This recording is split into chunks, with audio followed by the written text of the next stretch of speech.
தைப்பொங்கல் பரிசு 3000 ரூபாய் வழங்கப்படும். பணமானது 2ஆம் நாளில் இருந்து ஒரு ரேஷன் கடைகள் நாள்தோறும் 400 பேருக்கு வழங்கப்பட உள்ளது.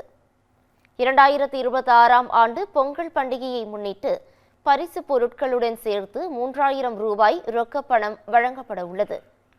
அரிசி ரேஷன் அட்டை வைத்திருப்பவர்களுக்கு தொகுப்பில் பாரம்பரிய பொருட்களாக அரிசி, சர்க்கரை, கரும்புடன் பணம் வழங்கப்படுகிறது.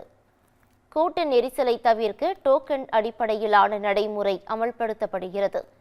இந்த டோக்கன்கள் ரேஷன் கடை ஊழியர்கள் மூலம் நேரடியாக பயனாளர்களின் வீடுகளுக்கு சென்று வழங்கப்பட வேண்டும் என அறிவுறுத்தப்பட்டுள்ளது. விநியோகம் தொடங்கும் முதல் நாளில் காலை 100 பேருக்கும் மாலை 100 பேருக்கும் என மொத்தம் 200 அரிசி அட்டைதாரர்களுக்கு மட்டும் பரிசு வழங்கப்படும்.